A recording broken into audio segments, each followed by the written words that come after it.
If a man says, thou shalt not kill, and you look on how much people God killed, then you have to go question the whole idea. You know, see, God wipe out the whole of the earth according to the Bible, kill everybody, yet still it said, thou shalt not kill.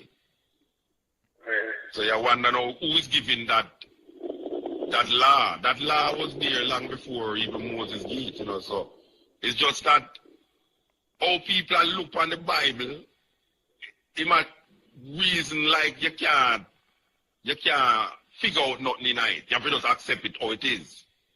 Which now when you start to figure it out, when you start to accept it as how it is, you lose your intelligence and your perception of reason. That you start to accept irrational things and unreasonable things. And don't question it because you are taught to believe that these things is coming from God. So even no matter how irrational it is, you as a human being can't question the irrationality of the thing, which I refuse to accept that. I can't read a book and see something where don't make no sense to me. And then I want to tell me, say, I can't question it because it's coming from God, which you know, say, is not true. The book was written by men. This is Mutabaruka. We want to present to you a wholesome kind of level of consciousness right now. So, subscribe and tell your friend them. This is Mutabaruka. You have to pass off your faith as history. As the man said, a lot of it is not historical nor biological. And a lot of it is misinterpretation too, because a lot of people who profess it don't really know what was the political situation at the time when certain things was said or was done. The Greeks control, the Romans control. Just like Jamaica now. Britain control, America control. So the whole political situation, writing about the social order and the social condition, would have to reflect a British or an American perspective.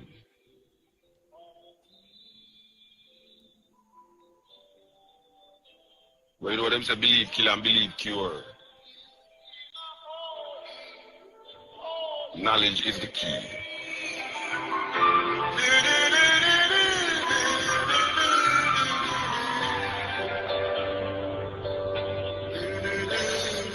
As I said, next week we're going to present the devil. These things don't happen upon religious programs upon Jamaica. So once again, we kind of divert the program and carry going on next revs, but opening up your mind. I will hope say your mind open, you know, and don't just narrate, you know, because it's not about fighting, it's about just looking at it as it is, without interpretations or anything. Just look on it as it is. You understand? Don't try to put your interpretation in there and try to confuse the issue. Just read it and see. Just look on it. A whole lot of people need a good historical background to really understand certain things where input in history. Because if he had known, or if the ones who believe this thing in this time had known the historical happenings at the time, maybe they would look at things in a different light. Which God is it really that's supposed to be the God that we all must deal with? Is it the God, that warrior God, you know, that God who sent Moses to go wipe out people, that God who tell people must kill animals because love the scent of the dead flesh? Or is it that compassionate God? There's three different levels of God in the Bible, you know. There's three different levels of God in the Bible if you really want to check it. There's as we say, warrior God. There's almost a God. There's a God who distance himself from the people, but him talk through the so-called prophets, you know, that the prophets almost represent him. And then there's this loving God that represented in the New Testament. You know, people always tell you, say, God not change, you know, the same God yesterday, today, and forever. But when you look on the evolution of God, or the concept of God, that is why we have a problem with that concept there. Because if you look on the the presentation of God right through, you'll realize that this is a God where evolve. It evolves. And as man evolves, so God evolves. And the reason why you always will have God, because you will always have man. Because man is always searching for that entity outside himself to solve the mystery of life for him.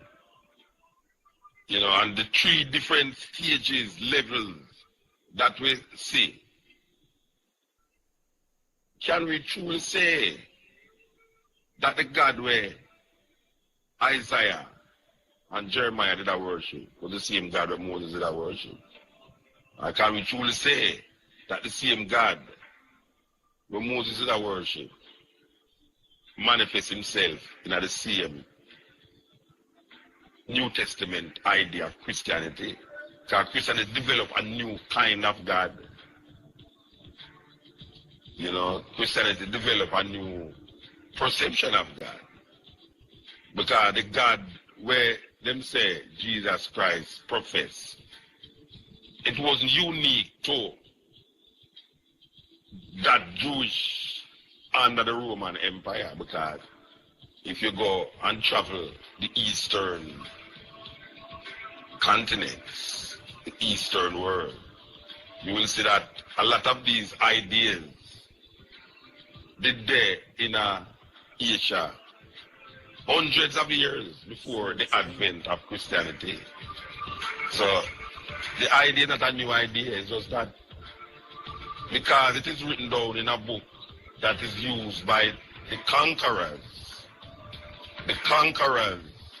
is able to propagandize their ideas more than the conquered. So when a big empire like Rome decided going to officially take this concept and make it become a state religion, Rome is the conqueror. So obviously it's going to be the dominant idea. And then over the years, wars have been fought to maintain that idea. Many, many wars have been fought to maintain that idea. Even to this day, there's a man by the name of George Bush who is fighting a war right now to maintain that idea. Because he himself declared that he is on a mission from God. Him, George Bush, said that. He is on a mission from God. So you know, say, there's always this concept of God that man have to dominate and to sustain certain absolute power through some, what him want to tell you, some divine intervention, which there's no intervention more than his mind that is perpetuating this consciousness, this thinking. So we are declaring now, say, we have to rethink and reevaluate this idea that we have about God. Just like a couple months ago we played this thing named Tomorrow's God. What is the perception of tomorrow's God that we shall have? Is it the perception like what we declare 6,000 years ago, 4,000 years ago, or 2,000 years ago? We have to come up with our understanding based upon what is given to us at this time, with information. You know, we have to search for our heritage as African people also. We can't live out that. So true. In order to shape this concept of God, or this idea of God in at this time, we have to take into consideration our heritage, our African heritage, our environment that we live in and now, and shape that idea out of that. It's a serious thing. We can't just keep taking from and passing down the old-time religion. Yeah. The first time we link up. So me I say, what I like to know is a young youth in I admire Rastafari to a level, you get me? We love the whole concept of Rasta deal with things. I mean, true Rasta still, I don't really mean the nowadays certain youth are just for them a Rasta. So I say the foundation. But like yourself and them couple of the Rasta what I know about the place still. What I like to know more is the Bible. is a true story or is just make that something more somebody think and write. The Bible is not one book, it's many books. See, so you can't just look on the Bible as, the Bible. The Bible is a collection of different books written over a different period of time. Yeah. Right? So, yeah, me get the level left. Yeah. So in order to understand where I go on, you have to understand why is it that the man them write when they write what they write and what was happening at the time when they write it. You see, we can't just take it some from the part from 2,000 years and bring it right on yourself. Or 3,000 years and bring it right on yourself. You see, you have things where man say that can hold you. Not like love thy neighbor as thyself. No one couldn't fight against love thy neighbor as thyself. That is something where clear cut, without any apology. Love thy neighbor as thyself. What we always talk about is the historical references that people make towards the Bible and start to push it and make it feel like say it's a real thing. Or certain little things that is done in the Bible that people say it happened for true. We are debate what happened for true and how is it possible for happening for true. So in one sense we're saying that the Bible is full of stories of mythology. And in the next sense we are saying there's certain reasoning that is given in that book that a man can hold on upon. Yeah, well, enough of them we really can't live without the truth. That when a man say, thou shalt not kill, that we like if a man say, thou shalt not kill and you look on how much people God killed, then you have to go question the whole idea. See, God wipe out the whole of the earth according to the Bible, kill everybody, yet still it said, thou shalt not kill. So you wonder now who is giving that law. That law was there long before even Moses gave it, so it's just that how people look on the Bible, it might reason like you can't figure out nothing in it. You have to just accept it how it is. Which now when you start to figure it out, when you start to accept it as how it is, you lose your intelligence and your perception of reason. That you start to accept irrational things and unreasonable things. And don't question it because you are taught to believe that these things is coming from God. So even no matter how irrational it is, you as a human being can't question the irrationality of the thing, which I refuse to accept that. I can't read a book and see something where don't make no sense to me. And then I want to tell me, say, I can't question it because it's coming from God, which say, is not true. The book was written by men, just like me and you. You see what I say, brethren? You're gone. All right, I hope you're not listening with your loud radio still. Yeah, we just say that books are written, man, and books are, 66 books in this King James Bible. Yeah. You have Apocrypha with about 14 more books. We never include in this. If you read the Catholic Bible, you will see the 14 other books in it. We have said that we can't just accept things because it's in our book. And we were told that it's God.